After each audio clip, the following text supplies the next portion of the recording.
right. Good evening, everyone. Welcome to the November edition of SFNode.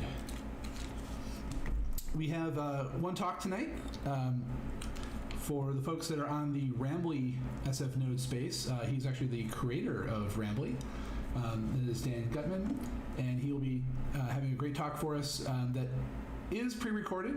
His wife is currently having a baby, so he had to swap out a little bit, but we're able to pivot on a dime to figure out how to still get his talk shown to everyone tonight to really enjoy things. But we're really excited. So that's what we've got. Joined tonight with my two other co-hosts. You guys want to introduce yourself? Yeah, I'm Adam Miller, a longtime lover of the Node community, and here to help. Excited to be here to help out with meetups moving forward. Hi, I'm Disha. And I am Joe Doyle, also a longtime attendee turned co-host of SFNode. So cool. We have a little bit of housekeeping as we normally do, getting started for tonight.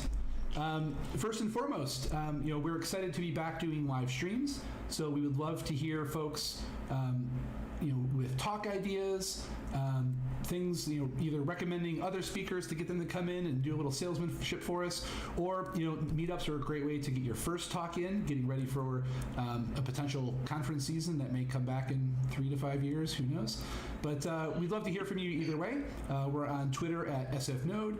You can email us at teamsfnode@gmail.com. And then you can also open up issues at GitHub at SFNode. While we're online, one of our main homes is going to be on YouTube at SFNode. Additionally, we are going to be kind of having the conversation live on Rambly at rambly.ly/SFNode. So it's a great way to kind of hop in. You can actually chat with the other attendees, and the live stream will actually be showing inside of Rambly itself, so you can watch it while talking with other attendees. Because we are still online and still talking with other people, we still are trying to enforce our code of conduct. Basically, it's be a good person. We're trying to be a helpful and friendly community. We're looking for folks to be inclusive and not harass folks. Pretty standard stuff nowadays, but we really do take it seriously and hope that you do as well, so that everyone can enjoy SFNode in a fun and happy way. So with that, as we mentioned, we do have our talk tonight ready to go. It is by David Guttman, and it is How to Get a Better Job Without Learning Another Framework. So without further ado, what we'll do is we'll jump right into his talk. Again, we really recommend folks jump into Rambly. You can chat with each other as we go. And after the video is done, we'll be ending the live stream and jumping into Rambly ourselves and continuing the talk with kind of our little, not quite 15 seconds of fame that we have, but it's a great opportunity to meet other community members, ask about people that are hiring, people that are looking for jobs, questions about technology and open source projects, or anything else you'd like to chat with us about. So here we go with David Guttman. So hello, my name is David Guttman. You may know that already. I'm the JavaScripter-in-chief of JSLA. I also help startups build awesome remote engineering teams, and I am the host of the Junior to Senior podcast. If you want to learn any more about any of those things, feel free to visit my website. However, today I want to talk about a problem. And it goes something like this. Some of you may be familiar. Doesn't it seem like there's just so much to learn in today's tech development world? It just never ends. The moment I Google, I realize there's so much more out there and still a lot I need to learn. But the more I search, the more I feel that's still not good enough. I am worried if I will ever land a development job. So this was posted recently, and it just kind of breaks my heart when I see this. I feel like our discipline is letting people down, that we're really not handling this correctly. And some of you may know this from, a different name. A couple years ago, this was a very common term for it, JavaScript fatigue. We obviously bore the brunt of it because of how many frameworks and things like Babel and Webpack we had going at the time. But it's more general than that. There's no shortage of cloud deployment services and databases as well. And I think my opinions on this might be a little bit controversial. And some people think that to be a really talented, professional software engineer, you do have to stay current. You have to know the latest frameworks. You have to be an expert with these tools. And you really just have to stay on top of it. And I think that is completely false. And what I really want to talk about is how to get a better job without learning another framework. So we're going to start at the beginning, and hopefully we can get on the same page that software is about helping users. Without people, without users, there will not be software. The purpose of you writing code is so that you can make someone's life a little bit easier, save them time, make them more productive, or just entertain them. And it doesn't even matter if it's someone else. I have plenty of things that I've written just for my own use. But at the end of the day, it's still for a person, for a user. Of course, this is not limited to software. Physical products are kind of the same thing. Recently, I had my house renovated. So in the kitchen, we got a brand new countertop. And thinking about how they did it, did they roll a robot in there that did this cool like LiDAR scan of the room and generate a 3D model with all this like point cloud and then feed that into a robot with a, robot arm with like 1,000,000 degrees of freedom where it's like laser cutting stone, and then it all fits together like Lego pieces perfectly, like fitting the contours of the kitchen. Or maybe they just did it by hand. They're just really good at measuring accurately and cutting precisely using old school tools. And so when I think about how they did it, I realize that I'm never going to know because I don't care. What I care about is that it looks good and that it's going to last a long time. And there's this phrase that I think about often. Apparently, it's very common in business schools. And it's that customers want quarter-inch holes, not quarter-inch drills. And what this means is that while someone may purchase a drill because they need to hang art, if they could skip that whole process and not deal with it, they would. But they get the drill anyway because they need to. And the reason why I'm talking about this is because as software engineers, our career is going to be measured, evaluated, and ultimately judged by our output, not our methods. Sure, I completely agree that our methods will have a strong impact on the output. But we have to remember that that is secondary. And first and foremost, it is the end result that we need to concentrate on. And so today there's a dizzying array of cool technologies out there. Rust, TypeScript, Next.js is very popular right now. People think they're very cool. I hear much less about PHP these days. I feel like that's a little bit less sexy. MySQL, the same thing. And it might make people think that you wouldn't be able to build anything of value with these tools.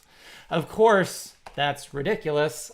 Slack was built with both PHP and MySQL. It's a $20 billion company, and it is literally the backbone of the JSLA community in between events. And I don't know about you, but personally, when I'm using Slack to talk to people, I'm not really thinking, God, this would be so much better if it wasn't built with PHP. If you're watching this talk in Rambly, There's a lot of people who are in here, JavaScript developers, and they often think that Rambly was built using Phaser or like an HTML5 game framework using Canvas.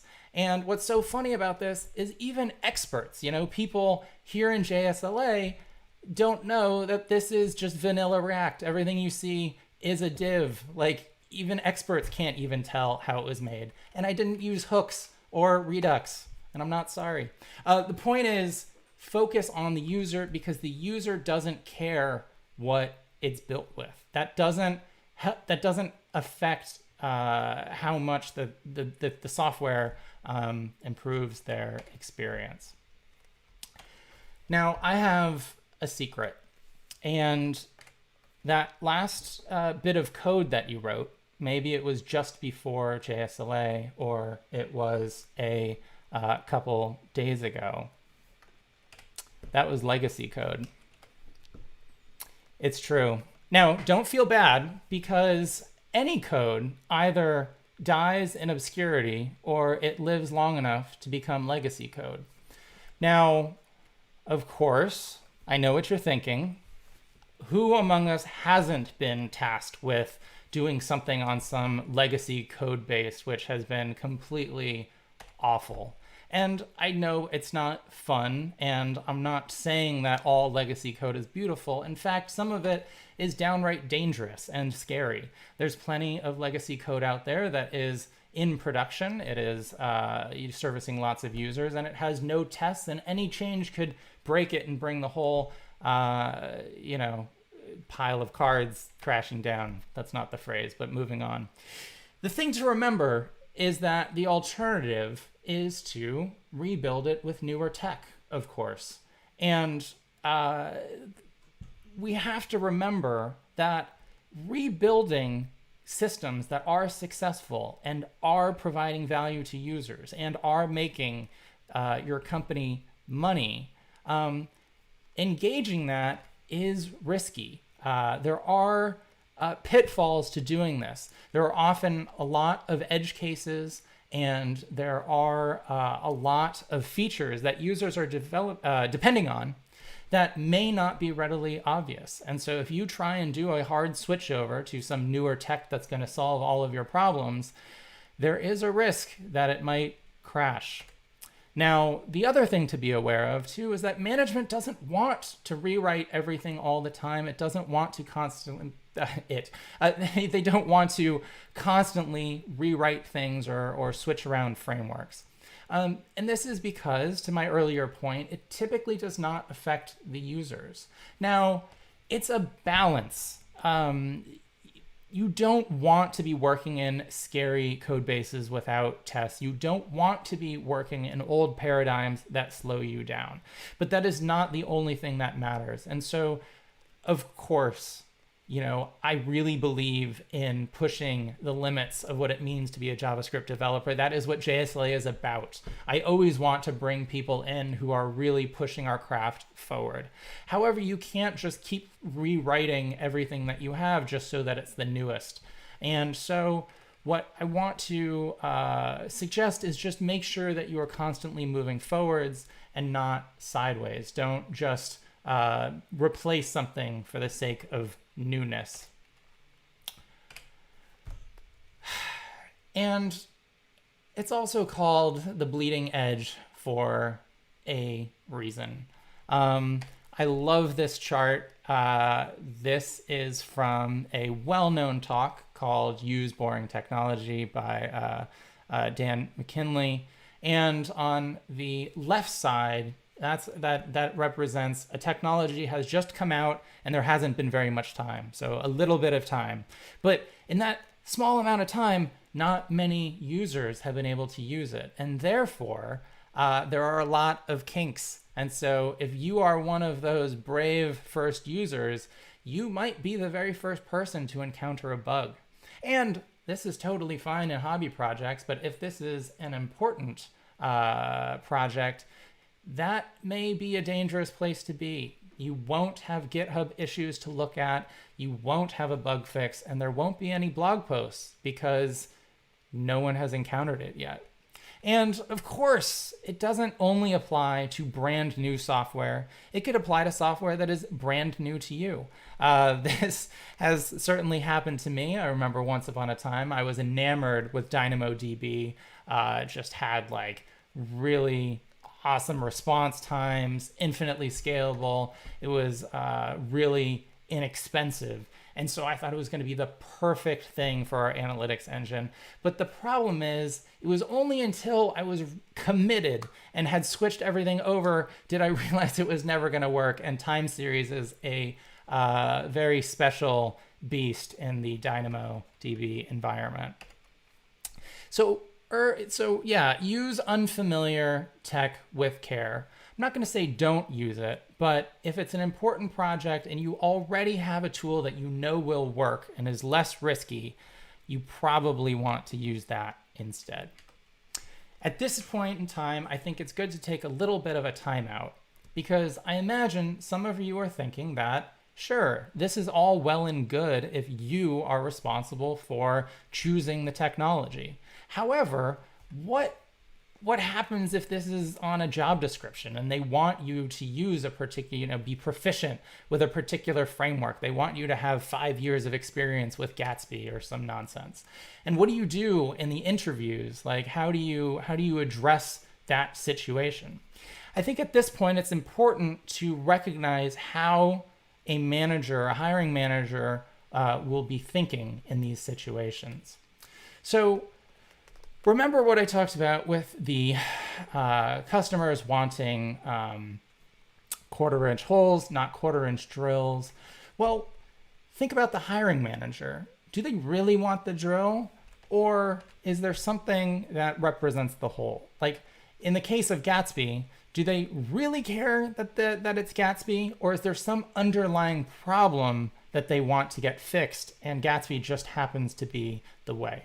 And so what I urge people to do in these situations is to use those communication skills, use that empathy, and really try and figure out the why and not focus so much on the what.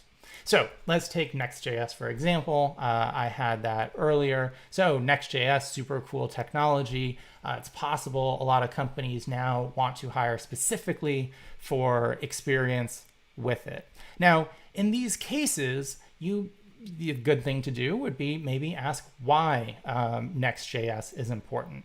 But don't stop at the first answer, because that might be something like server-side rendering. This isn't the real answer. You don't have users who are complaining, wow, I would totally use your site and your app, but it doesn't have server-side rendering. It said no user ever. That's not actually a problem that they have. Server-side rendering is a potential solution to a real problem, but you need to know what that real problem is. A real problem could be the page load time. Users are sensitive to apps that are clunky or slow or never load or anything like that. And in theory, the server-side rendering could be a solution to that. But that's not the only problem that could be addressed by server-side rendering. And so it's important to recognize what is the real problem, because it's just as likely that it is a SEO problem. And that would be the marketing team needs growth or other metrics to hit, and it may have nothing to do with load time whatsoever. And so getting to the fundamental problem is going to lead to a much more fruitful and interesting conversation with the hiring manager than just focusing on specific technologies. At this point, I'm going to drop a little illustration that I usually tell with regard to the difference between junior and senior engineers. And it goes something like this. You really want a chainsaw, and so you approach the junior developer and you say, hey, I really want a chainsaw. Can you build me a chainsaw? And the junior developer gets so excited. They've always wanted to build a chainsaw. And so before anything, they're just off in a puff of smoke trying to figure out how to build a chainsaw. You approach the mid-level developer and you say, hey, I would love a chainsaw. And they say, oh yeah, no problem. I've built a bunch of those before, and I'll have one for you ready next Tuesday. Fantastic. Now, what happens when you ask the senior developer? Well, they're likely to ask you, why do you want a chainsaw? To which you reply, I locked my keys in my apartment. That is funny, but it points at how important it is to find the real problem and having the communication skills to really figure out what it is that people want and not really just taking the proposed solution, for example, a chainsaw, at face value. Now, even if you can convince a hiring manager that you can solve their real problems, you're not home free. The other thing a hiring manager might be thinking is how much you're going to cost them. Now, if you are wondering if I'm going to get into a conversation about salary, I'm not, because the truth is most managers are playing with house money and they're not as sensitive to salary as you think. They are very protective over other scarce resources of theirs, namely time and attention. As a developer, we have very different concepts of what time means. Developer time, ideally, is much longer uninterrupted blocks of time. We have the luxury of working on one problem for the most part at a time. I liken it to working at the bottom of the ocean. You put on a lot of gear trying to get all the different parts of the problem in your head, really getting into it, figuring out all those abstractions and then holding the model there. And so that's why it's so costly when you get interrupted. Managers have a different situation and they are constantly juggling. They are keeping a lot of plates spinning, and their job is to have a lot of things that they're responsible for and have none of it fall through the cracks. And so to distract them or to demand a lot of their attention or time is something that they're very reluctant to do. And so if they're interviewing you and they get the sense that they're going to have to spend a lot of time making sure that you have work or making sure that you don't easily get blocked, they may not think that you're particularly worth it. And the key to this is to present yourself as being proactive, that you're a self-starter and that you can recognize opportunity, and that if they happen to leave you alone for too long, they're not going to come back and find that you had just been twiddling your thumbs or that you got blocked at the tiniest little obstacle and then just stopped. The next thing that they're going to be wondering is, are you going to cause trouble? Are you going to quit in 3 months? Are you going to become an HR nightmare? And none of these have anything to do with your prowess with particular frameworks or your ability to solve complex problems. In fact, it doesn't even matter how good you are if they think that you are going to be a huge pain. And so one of the best illustrations of this, I heard recently on an episode of Junior to Senior with Brandon Harvey. I will have a link to that episode at the end. It is quite excellent. He called it the airport test. And pretty much the way that you pass the airport test is that if someone is interviewing you, you don't make them scared about the prospect of getting stuck in an airport with you. And in fact, it's very easy to pass the airport test, or maybe not easy, but at least simple.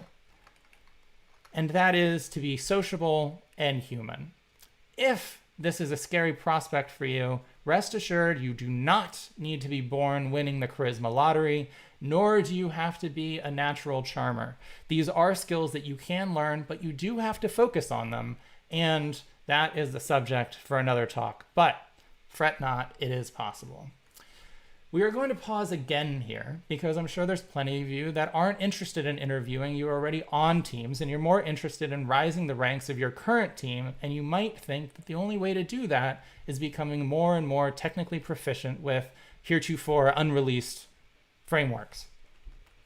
So what do you do after the interview? So let's talk about what it means to be a good teammate, because if you are not a good teammate and your teammates dislike you, you're not going to go far. So who is the best teammate? Is it the person who is the smartest, or is it the person who is the most helpful? Hopefully the answer to this question is obvious, but maybe not. The point, though, is that you do have control over the situation. You have choices on which projects you choose to work on. Now, certainly not in every case. Your manager may have particularly strong views about what they want you to work on. However, you do have quite a bit of influence on explaining or showing which types of projects you prefer to work on. And you can choose to work on helpful projects. And it's much easier to do that if you are choosing or wanting to work on projects that your teammates do not want to work on. So if they are busy clamoring for projects that teach them the newest, shiniest tech, you can work on projects like documentation and testing, and even, I loved doing this, internal marketing pages within the company to actually show off how cool the stuff that your team is doing. And these types of things, if they are ignored by other developers, become increasingly valuable. We all spend much more time reading documentation than we do source code. And the way that you would present yourself to the rest of the company could be a cool marketing page combined with that documentation. And what's nice about these projects is they have a much higher visibility, which will raise your profile within the company typically a lot more than just solving complex technical challenges. Of course, you want to preserve that newfound solid relationship with the rest of your team. And so I have the advice that you have probably heard before, or maybe it's just too obvious: don't be a jerk. Now, the part that may not be obvious with this is don't be a jerk even unintentionally. Now, I would say where this comes up the most often has to do with code reviews. And I think code reviews are super important. It is probably your best line of defense against decreasing code quality and code bases that you don't want to work in. And I do think it is important to be honest. And so it's not what you say, but it is how you say it. And so I urge you to criticize carefully. One of the best frameworks, I guess, or ways to do this is rooted in psychological research, mostly around optimism. I think it is best explained in a talk by Reginald Braithwaite. I will provide a link shortly. It is all based on the work of Martin Seligman, one of the largest figures in psychology, often referred to as the father of positive psychology. And it goes something like this. If you are going to criticize someone, particularly in a code review or something like that, in order for it to be received well and not damage your relationship, make sure that it is specific, impersonal, and temporary. So never say something like, wow, your code is always terrible, because that is the opposite of those things, and we can all imagine that that would not go over well. So here's an example of how to do it correctly. Instead of talking about the person, talk about the pull request. Put some distance and make it impersonal. Make it clear that it is not a permanent feature of what you are criticizing, that it could easily be changed, and can be easily changed with some specific fixes. Not that it's just generally bad, but give a enumeration of what it is that needs to be changed. I'll make these slides available, so don't worry about trying to copy down these URLs right now, but I encourage you to check out that talk or the talk. It's really good. So all of this is to say that concentrate not on being a technical wizard, but just being helpful and serving your team. Now, that's not to say don't be technically proficient. That's also important, but it's not the end all be all. You're going to be much more successful if your team views you as helpful. Going beyond your team, the next person who I would say to pay attention to is your manager. Because if you make your manager successful, they are the person who is in the best position to return the favor. And so it's often important to think a little bit about how your manager is being evaluated and what what makes your manager look good. And if you don't know, that's totally fine. It's probably not expected that you are necessarily paying attention, but it's very easy to ask. Typically, they are not secretive about it. And it's important that you just listen and that you're paying attention to these things. They may be dropping hints a lot of the time. And even if they're not and you don't know, you can fall back onto what I was saying before about what managers consider their scarcest resources, time and attention. And so you can focus on saving them time.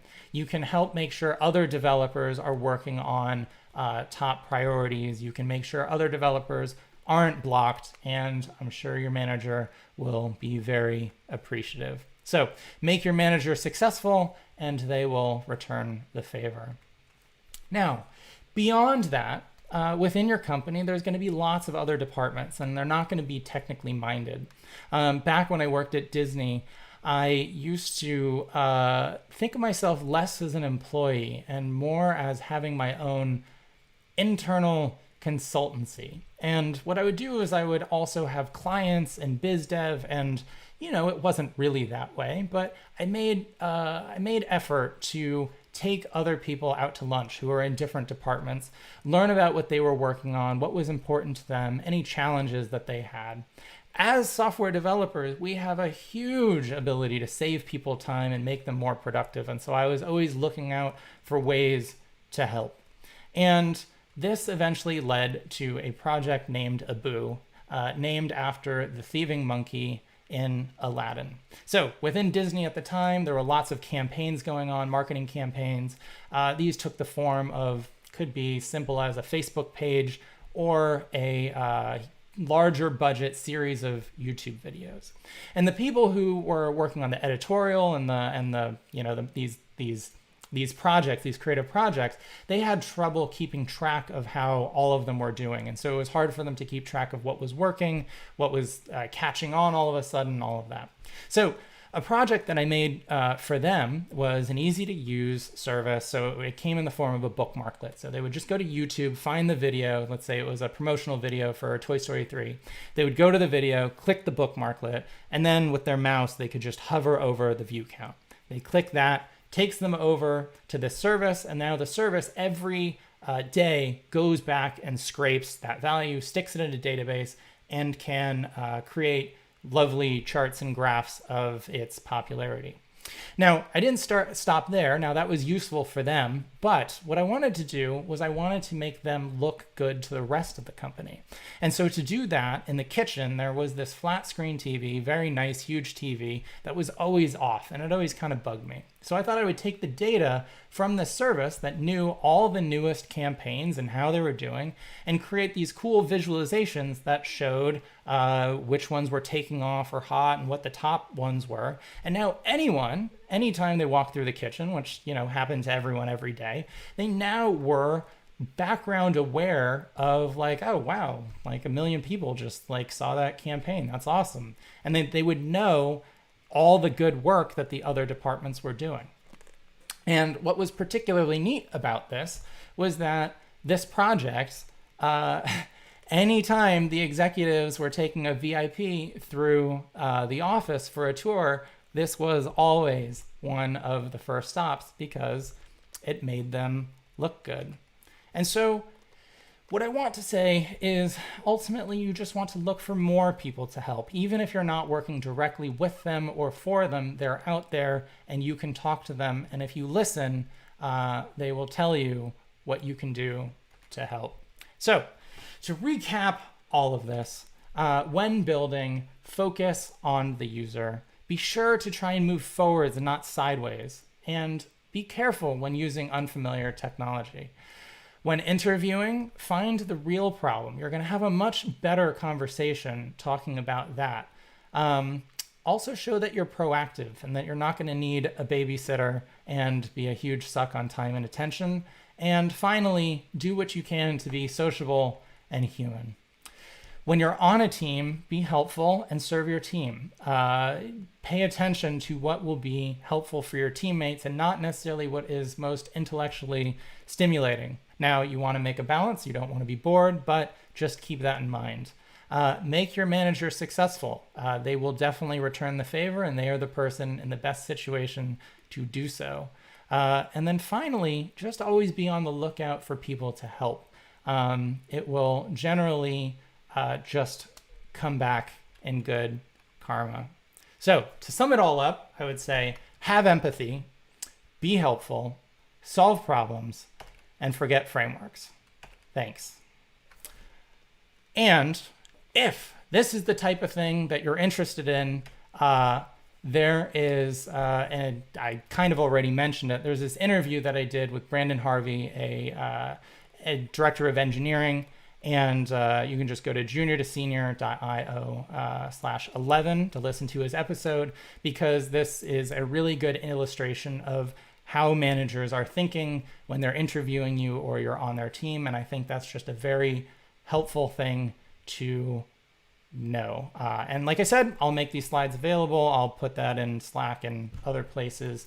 And that is it for my talk. All right. Well, yeah, we've got, it was a great talk, and that was recorded, as we mentioned, as David wasn't able to be here tonight. But yeah, we do have some exciting news. Babies! So, we've got sort of a real-time update.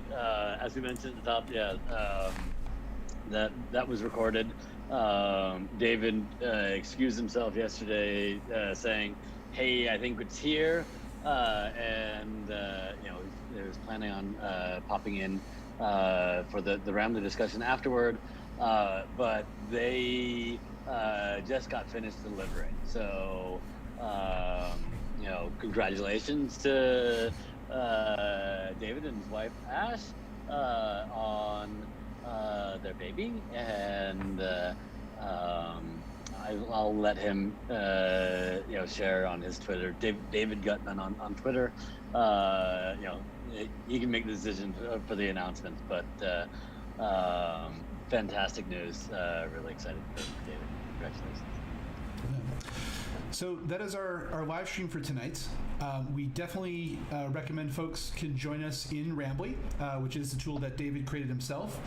It allows us to kind of not only talk with other folks, but kind of move around in this cool virtual environment, and is really a lot of fun. So there's a handful of folks in there now, so definitely come check it out if you're watching on the live stream and haven't joined us yet on Rambly.